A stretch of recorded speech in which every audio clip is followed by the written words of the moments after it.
Peace be upon you, everyone. Hello and welcome. I am Abdul Qadir, a telecommunication, computer, and networking engineer. I am so happy to introduce to you a series about GSM systems. In this episode, we will discuss overall concepts about the GSM system. So let's start right now. The GSM features. GSM is a global system for mobile communications.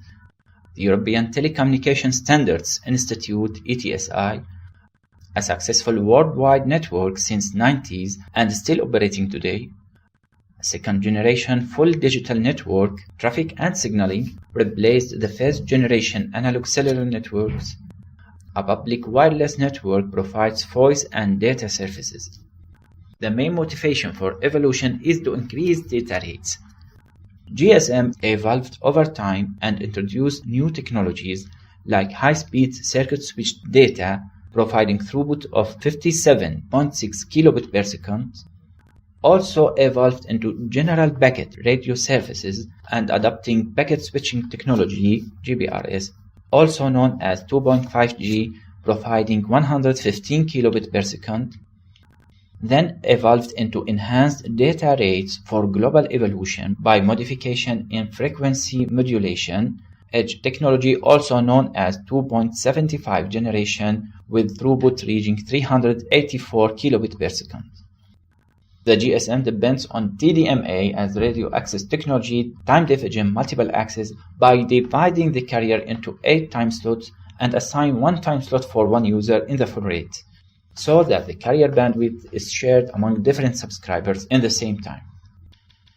GSM depends on frequency division duplexing for duplex communication by providing per channel of 200 kHz for uplink and downlink.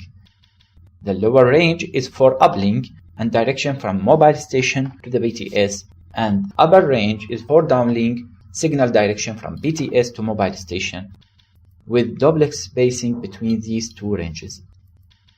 The GSM network depends mainly on circuit switching as switching method between components with data rate 12 kilobit per second per time slot.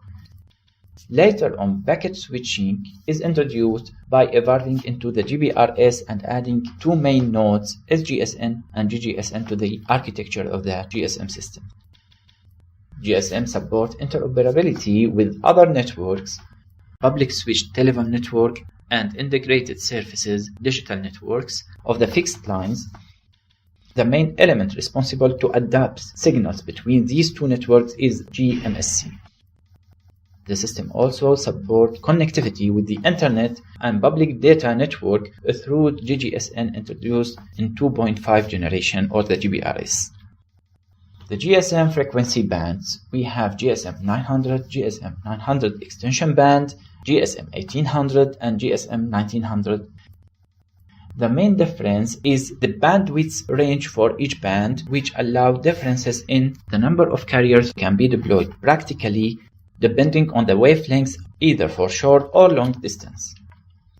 As an example, GSM 900 bands, the uplink range between 890 till 915, the downlink between 935 to 960, so the duplex spacing is 45 and the bandwidth range is 25 MHz. This allows 125 available carriers with bandwidth of 200 kHz for each, and the first carrier is reserved for guard band. The GSM architecture. There are 4 main subsystems in GSM system: the mobile station, base station subsystem, network switching subsystem, and operation support subsystem. Each subsystem has its own components with interfaces between these components. Though the GSM system has standardized interfaces between system components. As an example, we have UM for the air interface between mobile station and the BTS. We have ABIS between BTS and BSC. We have A interface between BSC, Mobile Switching Center, or the MSC.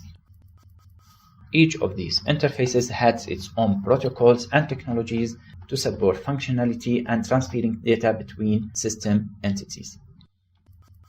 That's for this episode. I hope you like it. Thank you for watching.